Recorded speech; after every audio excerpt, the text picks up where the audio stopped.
আসসালামু আলাইকুম, খেলা বাতাস চ্যানেলের পক্ষ থেকে চলে আসলাম নতুন একটি ভিডিও নিয়ে। আজকের দিনে সবচেয়ে বড় ধামাকা খবর, মাহমুদুল্লাহ অনুষ্ঠানে ব্যাটিং করছেন। দুবাইয়ের প্রথম দিন অনুশীলন করেই পায়ের মাংসপেশিতে চোট, খেলা হয়নি ভারত ম্যাচে। নিউজিল্যান্ডের বিপক্ষে রাওয়ালপিন্ডিতে কি আগামী পরশু খেলবেন? প্রশ্নের উত্তর নিশ্চিত করে দেওয়া যায়নি আজ বিকেল পর্যন্ত। তবে দলের অভিজ্ঞ এই ক্রিকেটারের পুরো দমে অনুশীলনে ফেরা সুবাতাস তো দেয়। তো দর্শক, ভিডিওটি শুরু করার আগে ভিডিওতে লাইক দিয়ে না টেনে সম্পূর্ণ ভিডিওটি দেখুন। আর আপনি যদি আমাদের চ্যানেলে নতুন হয়ে থাকেন তাহলে চ্যানেলটিকে সাবস্ক্রাইব করে বেল বাটনে ক্লিক করতে ভুলবেন না।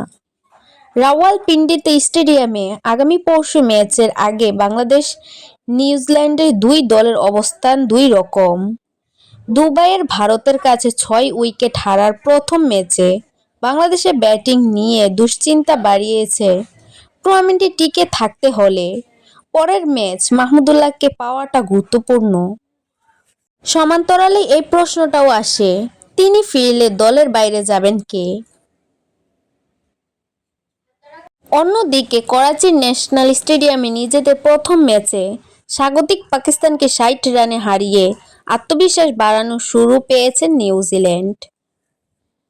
দুবাইয়ের গুরুত্বপূর্ণ বিপর্যয়কে দুর্ঘটনা প্রমাণ করে সামনে এগোতে হলে নিউজিল্যান্ডের বিপক্ষে জয়ের বিকল্প নেই বাংলাদেশের হাতে।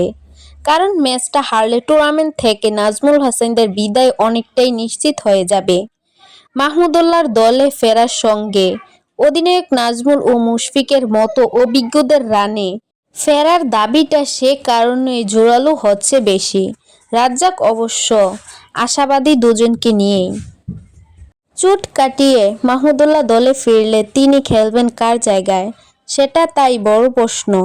নির্বাচক রাজ্জাক প্রশ্নটা এড়িয়ে গেল সম্ভবত পরবর্তীটা অনুমান করতে অসুবিধা হচ্ছে না কারুরই। সৌম্য সরকারকে বাইরে রেখে তানজিদ হাসানের সঙ্গে ইনিংসটা শুরু করতে পারবেন অধিনায়ক নাজমুল হাসান। মেহেদী হাসান মিরাজ 4 থেকে 3-এ উঠে নাজমুলের জায়গায় নিলেই তখন মিডল অর্ডার একটা জায়গা ফাঁকা হবে যেখানে খেলতে পারবেন মাহমুদুল্লাহ।